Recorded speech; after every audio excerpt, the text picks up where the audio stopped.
दोस्तों जय श्री राम। आपके सम्मुख ऐसा रहस्यमयी आज प्रसंग मिल रहा है जो आपको सुनने को मिलेगा ही नहीं और शायद आप लोग सुने ही नहीं होंगे। इसको जरूर पूरा सुनेंगे तो आपका तीसरा नेत्र भी खुल सकता है। मस्तराम मुर्दों से बोले हमको कुछ बतलाओगे, और मुर्दों में से एक मुर्दा बोला मर जाओ सुख पाओगे।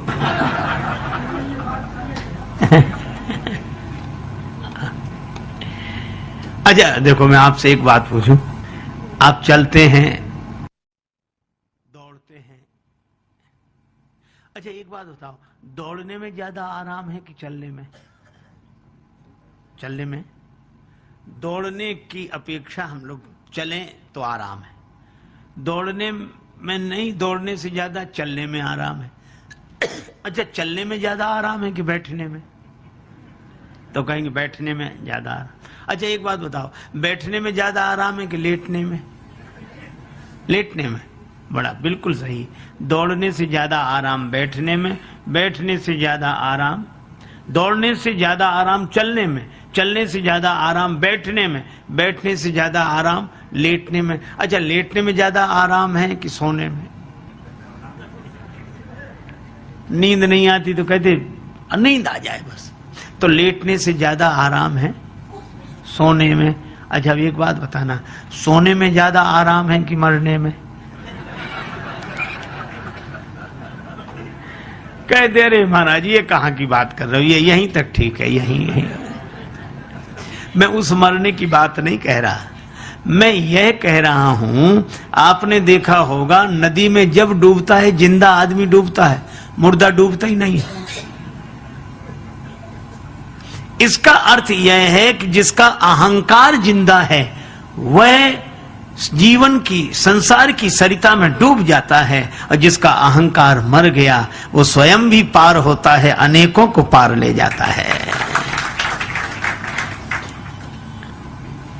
तो जनक जी का अहंकार ज्ञान के कारण ही नहीं रहा था, पर जिस आनंद में मन लीन था उस आनंद से मन हटकर श्री राम जी की ओर आ गया। विश्वामित्र जी ने कहा कि ये सबको प्रिय है।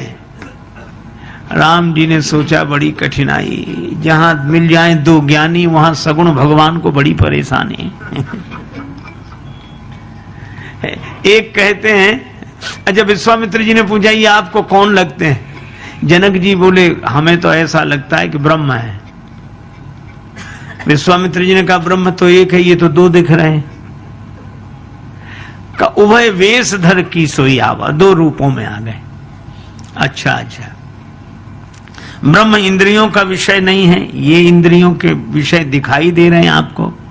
जनक जी ने कहा जहां कहा गया ब्रह्म इंद्रियों का विषय नहीं है, उसका अर्थ यह है कि इंद्रियां उस तक नहीं पहुंच सकती, लेकिन वो चाहे तो वह तो इंद्रियों तक पहुंच सकता है। नयन विषय मोह कहां भयो। तब विश्वामित्र जी ने व्यवहारिक परिचय दिया। कब? जब राम जी मुस्कुराए, और राम जी मन ही मन मुस्कुरा रहे। अब यह भी मर्यादा है, अब बड़ों की बातचीत में मुस्कुराना भी तो अच्छा नहीं है, लेकिन राम जी की हंसी रुक ही नहीं रही, तो मन मुस्काए। और राम जी जब मुस्कुराए तो ये मुस्कुराना क्या है? कि ये माया हास बाहु दिगपाला, और भगवान मुस्कुराए तो विश्वामित्र जी बोले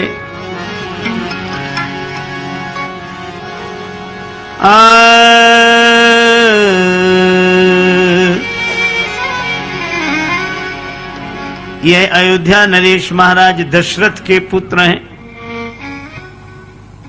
अच्छा आप इन्हें ले मांग लाए थे, क्यों? हमारे यज्ञ की रक्षा होनी थी। जनक जी को आश्चर्य हुआ कि इन्होंने यज्ञ की रक्षा की। हाँ तो आपका यज्ञ सफल हुआ? विश्वामित्र जी मुस्कुरा कर बोले राजन आपके यहां भी तो यज्ञ है, अनुभव कर लेना। जिनके कारण हमारा यज्ञ पूरा हुआ उनके कारण आपका भी यज्ञ पूरा होगा। यह है श्रीधाम वृंदावन में एक सज्जन नेत्र बंद किए बैठे, बिल्कुल कमर सीधी किए, आंख बंद किए। हमारे ब्रजवासी तो बड़े ब्रज रस रसिक, उधर से निकले, संत को बिल्कुल सिद्धासन में कमर सीधी किए हुए, नेत्र बंद किए हुए बैठे देखा। तो एक ब्रजवासी ने कहा, बाबा क्या कर रहे हो? सो बाबा ने नेत्र खोलकर, देखते नहीं, आत्मचिंतन कर रहे हैं। ब्रजवासी बोला कि बाबा सब जगह आंख मूंदने का फल तो वृंदावन का दर्शन है, तुम वृंदावन में भी आंख मूंदे बैठे हो। हाँ, हम चिंतन कर रहे हैं। तो उस ब्रजवासी ने कहा कि नेत्र बंद किया तो खोलना नहीं, नेत्र बंद किए ही रहना, और अगर नेत्र खोल दिए तो फिर बंद नहीं कर पाओगे। क्यों? उसने कहा, जोलो तो है नंद को कुमार नहीं दीठ पर्यो, तोलो तू बैठ के ब्रह्म को विचारी ले। जब तक श्री कृष्ण का दर्शन नहीं हुआ,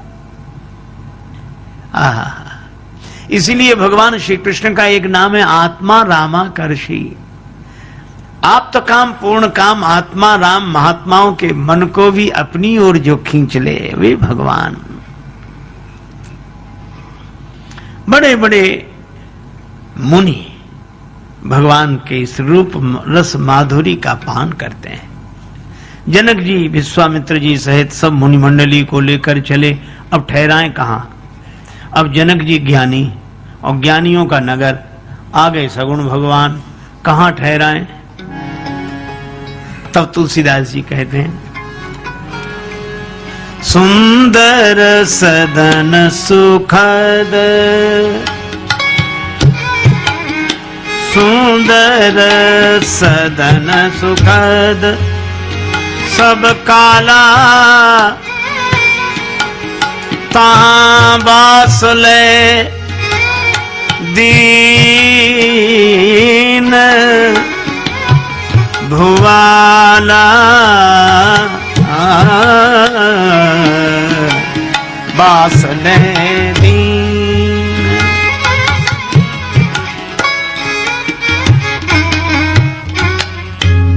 सुंदर सदन,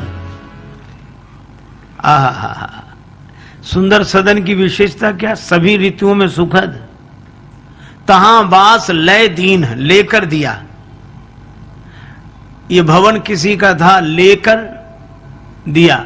इसका अर्थ जिसका भवन था उससे खाली कराया, उससे लिया, फिर श्री राम जी को रहने के लिए दिया। तो ये भवन किसका? तब श्री तुलसीदास जी कहते हैं, सिय निवास सुंदर सदन शोभा किमि कही जात। यह श्री सीता जी का निवास स्थल है। आहा, सगुण भगवान ज्ञानी के यहां आ गए, तो ज्ञानी के यहां भक्ति का भवन है। श्री सीता जी भक्ति हैं। तो जनक जी ने कहा कि बेटी इस भवन को तुम खाली कर दो तो भगवान इसमें ठहर जाएं। भक्ति के भवन में भगवान ठहर जाएं। श्री सीता जी ने कहा पिताजी फिर मैं कहां जाऊंगी? कहा बेटी तुम हमारे भवन में ठहर जाओ। और यही जीवन की सार्थकता है, जब भक्ति के भवन में भगवान ठहर जाएं और भक्ति हमारे मन के भवन में ठहर जाए, यही जीवन की सार्थकता। वहां ठहरा दिया, भगवान ठहर गए।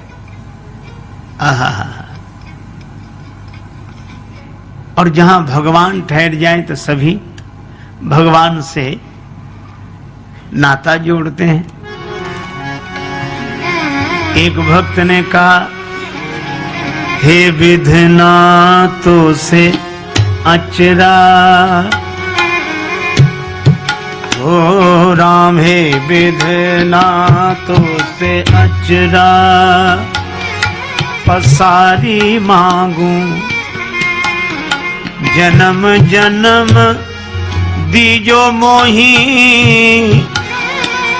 ब्रज बसिबो जन्म जन्म दीजो मोही, ब्रज बसिबो।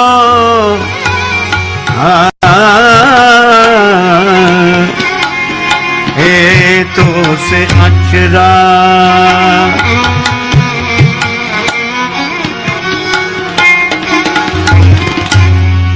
ग्वाल की जाति सामी पे नंद घर,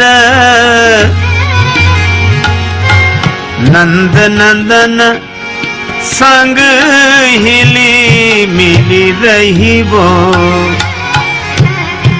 हे विधना तो से अचरा।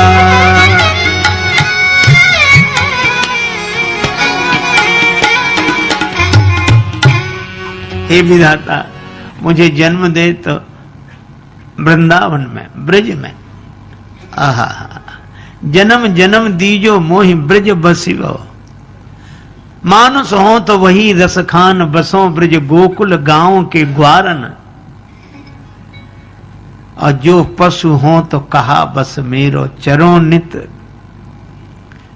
नंद की धैनु मझारन।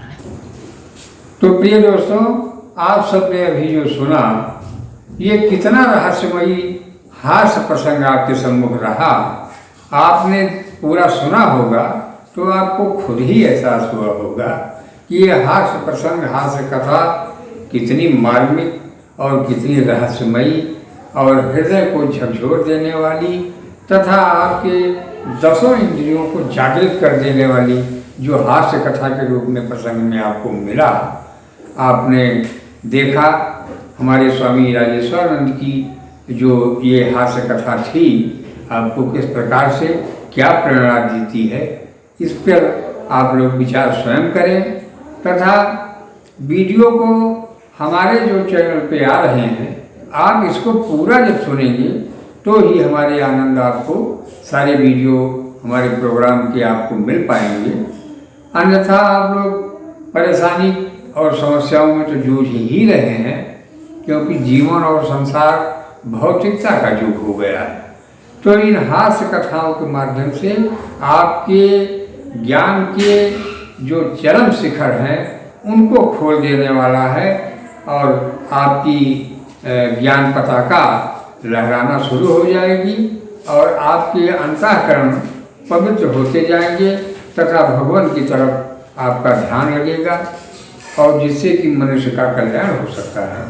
क्योंकि संसार में आया है मनुष्य तो यहाँ केवल आनंद लेने के लिए ही आया है और कोई कार्य नहीं है, किंतु यहाँ विषय और विकारों में फंसते हुए उसको हंसी और बोली, अच्छाई, उसको आनंद, ये सभी उसका लुप्त हो रहा है। तो इन सब चीज़ों को पाने के लिए हमें करना क्या पड़ेगा?